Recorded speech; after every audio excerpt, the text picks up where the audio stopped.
Hi, it's Miss Liz at Craft Camp. Today I'm going to show you how to do a basic stitch on your sewing machine. So you've made your bobbin, you've threaded your machine, now you're ready to sew. Here's how to put the fabric in your machine and start sewing. You're going to decide where you want your seam allowance to be. If you're sewing clothing, usually you'll use a 5/8 seam allowance. If you're sewing a quilt, you may use a 1/4 inch.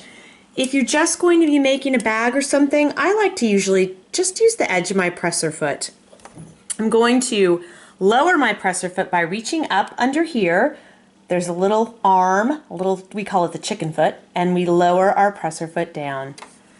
The next thing I'm going to do is lower my needle, because on this machine the needle does not automatically lower, so I push that button. You can also lower your needle by always turning this wheel towards you. I'm going to go ahead and sew, and you can see my hand position is gently guiding the fabric through. I'm not pushing and I'm not pulling. There are feed dogs under the presser foot that sort of pull the fabric through, and you want to let those do their job. I have my foot on the foot pedal down below. I'd like to start off slow, so I'm going to put that on 1 arrow. As you begin to get more proficient with your sewing, you can move up to 2 and then even 3. I'm going to go ahead and press my pedal and the machine starts to go. I need to do a back stitch, which is like tying a knot. So I press that button there briefly while I have my foot depressing the pedal below. You can see I'm coming toward a pin now. So I'm going to just take that pin out and put it right in a pin cushion. Every time you take a pin out, it's important to put it in the pin cushion.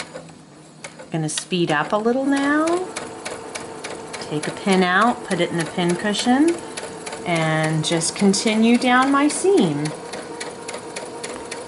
Keeping my seam allowance consistent, not going too fast. It's not a race. I'd rather go slowly and not make a mistake, because ripping seams are not, seam ripping I should say, is not fun.